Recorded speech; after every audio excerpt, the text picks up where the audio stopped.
Well, everyone, it's over. 2026 is complete. First, I just want to thank everyone who participated, who played, all the volunteers, the parents, the players, everyone that just made this an amazing, amazing league. Welcome to another After the Game podcast. And wow, so many.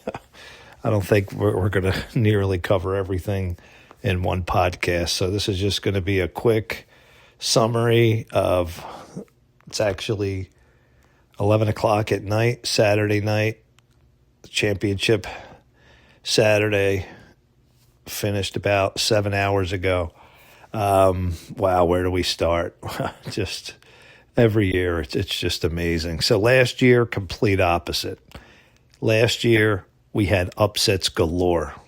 We had, a 4 and a 7 seed in the boys' league meet in the finals. Both teams started 0-4. This year, we had virtually no upsets. No upsets. This is all coming off the top of my head. Yes, I'm completely exhausted, and I'm laying in bed waiting for my wife so we can watch Chicago Fire. But I just want to give some thoughts out there. Where do we start? The Jazz let's start with the boys 7-9. The Jazz, I mean, wow, they come in and they take down the Heat. Jake Harding, absolutely spectacular in the second half. And the Heat, once again, their nemesis, letting a team get an early lead and then have to claw back. With Jake showed why he is the regular season MVP, but came up a little bit short. And that was Nate Musselman, by the way, getting his first victory at Upward. Chase Gwaltney, as much as I would have loved to seen him win a championship, it didn't happen. It's basketball, folks. You're not always, going to have a fairy tale ending. Chase is a spectacular player. No two ways about it. And certainly not his fault. And you don't have to say it's anyone's fault. The teams they played great. Jude Lapp was sensational. And the whole Thunder team, the coaching, the scheme, they put Josh Byler all over Chase. Josh just did an amazing job containing Chase. You can't stop Chase, but you can contain him. And they did a great job of it. Hats off, to the Thunder. They made it to the championship. And, they played a very, very tough team. Got killed in the championship, basically. All right, let's just get right to the championship. Well, right before the championship, I mean, the Trailblazers setting the Upward League for the record for the most points scored in a game, 69 points. And I heard that they even benched their two best players and still got 69. Now, true, the Jazz lost, their best player or one of their best players. I think he snapped his Achilles heel right after the tip-off. What a horrible, horrible way to end the season. The Jazz win their quarterfinal game and then lose one of the best players in the league who was in contention for the regular season. He was actually in the lead for the regular season MVP at one point, Dawson Fisher, and Achilles heel snapped. Just what a day. What a day. Let's jump over to the girls' league. The girls 5-6, congratulations, Joseph Martell. His first win of the season. Now, there's only 2 teams in the league, a very small league. But, he pretty much got his head pounded in every game for 6 games. And then the big one, the championship final, gets his first win. And he gets a championship ring. Now, of course, the other team, my wife's team's best player was out. Or one of her best players was out. Layla Bajeko was in Florida. And, of course, that had everything to do with this. But, hey, who cares, right? If you're Joseph Martell and you got your head pounded in for 6 games, didn't win a game all season, you're gonna and they beat him pretty bad too, from what I remember. It was a pretty big win. Congratulations to Joseph, and Emery Gardner got the championship game MVP, and she definitely deserved it. She was great.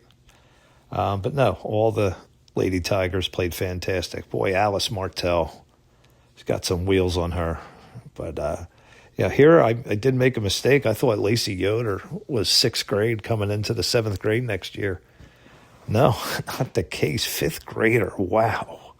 Wow. What is up with the Yoders and basketball? What a basketball family. Man. So Lacey's still going to be in the, well, unless she moves up, I doubt she's going to come into the 7th grade league next year. Just a tremendous player. Girls 7-10. What a final game. 2-2 after the first quarter. 2-2. One basket each, with all the amazing talent on both teams, sparks in the sky. It was just an incredible matchup, an incredible day. You know, you talk about upward slogan, the discovery of Jesus through sports. I mean, if you can't feel that here, you know, the God-given talent and the camaraderie and, you know, the Christianity, everything that goes on in this league, absolutely amazing. You could just, you know, I can feel the Spirit. I really can, just working, you know, glorifying God with this league. Now, look, does that mean that everything that goes on is God approved? Absolutely not. But we're human. We're human. And when there's competition, you know, listen, we have a human nature, and it comes out, especially in competition. So I'm not going to get on anybody's case about it, but fabulous girls 7-10 game, 2-2 after 1, and then the Sparks just couldn't be stopped. Avery Good, sensational. Claire Yoder again. And Coach Cheryl, here she is, came up with a good game plan. And, you know, it's just watching her and Doherty battle back and forth is just a true pleasure. And Coach Cheryl came out of the bathroom here, folks. So we're getting ready to watch our TV. In their underwear? No, you're not in your underwear. She's fully dressed in her upward gear. Is this online? Yeah, this is online.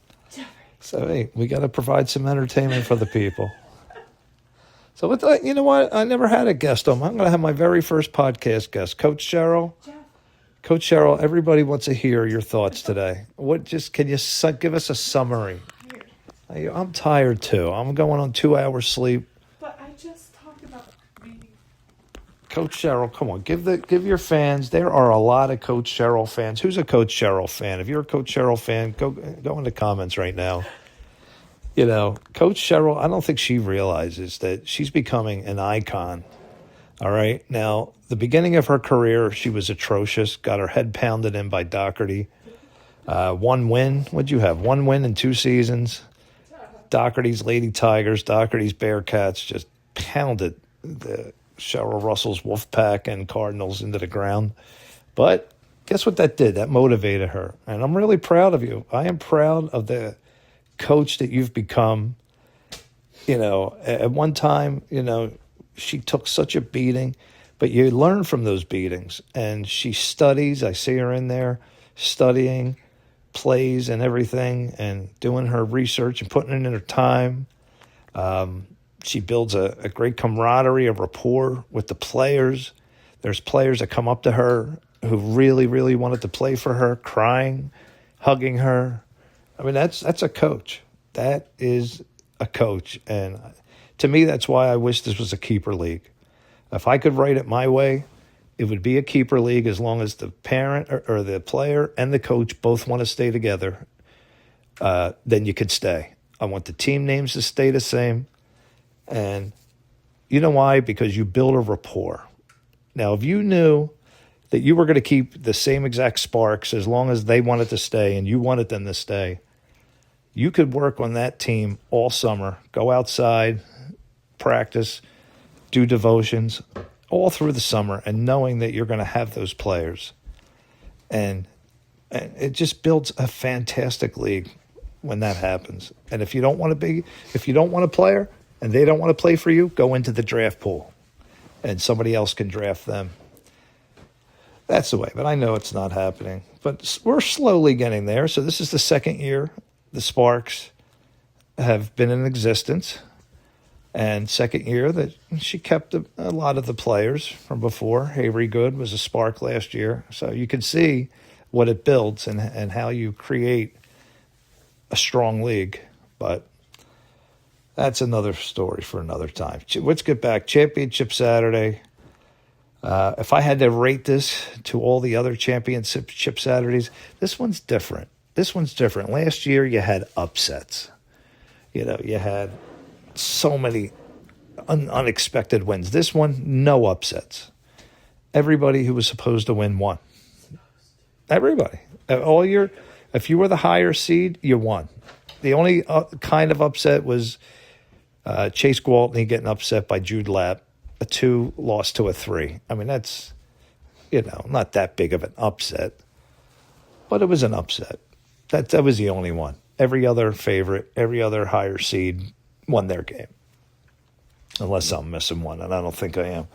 Let me tell you at the boys 56. Now, if you guys didn't know, I didn't do any boys games this year because I had to leave the CFC. And I did one boys 56 game, and that was today. And it was spectacular. I love that league. Those kids play with so much heart. Honestly, that probably was the most entertaining game of the day. Tristan Stoltzfus, now I know I'm a little biased. His mother just made me a beautiful chocolate croissant. Put it in my car. I mean, you can't ask for a better gift to give somebody.